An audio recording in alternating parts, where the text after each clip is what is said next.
अस्सलाम वालेकुम।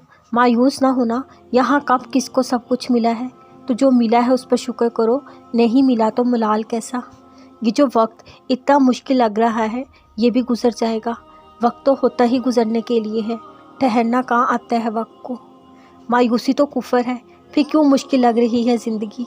ज़िंदगी अल्लाह की तरफ से इमानत है, फिर क्यों किसी एक के चले जाने से मायूस हो रहे हो।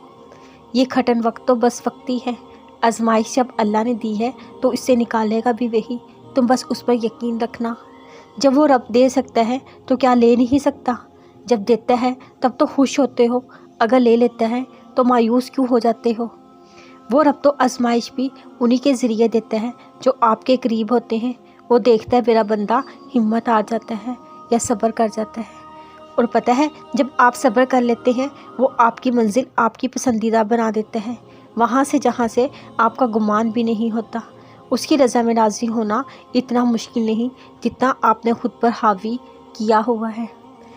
अल्लाह की रज़ा में राज़ी होने का मतलब हरगिज़ नहीं आप दुआ मांगना छोड़ दो, बस यकीन कामिल रखो अल्लाह पर। हालात चाहे जैसे भी हों वो आपका साथ कभी नहीं छोड़ेगा। तुम अल्लाह की होकर तो देखो, वो सबको तेरा ना कर दे तो कहना। जिसका नाम खबीर है, खबर रखने वाला, तो कैसे तुम्हारी सिस्कियों से बेखबर हो सकता है।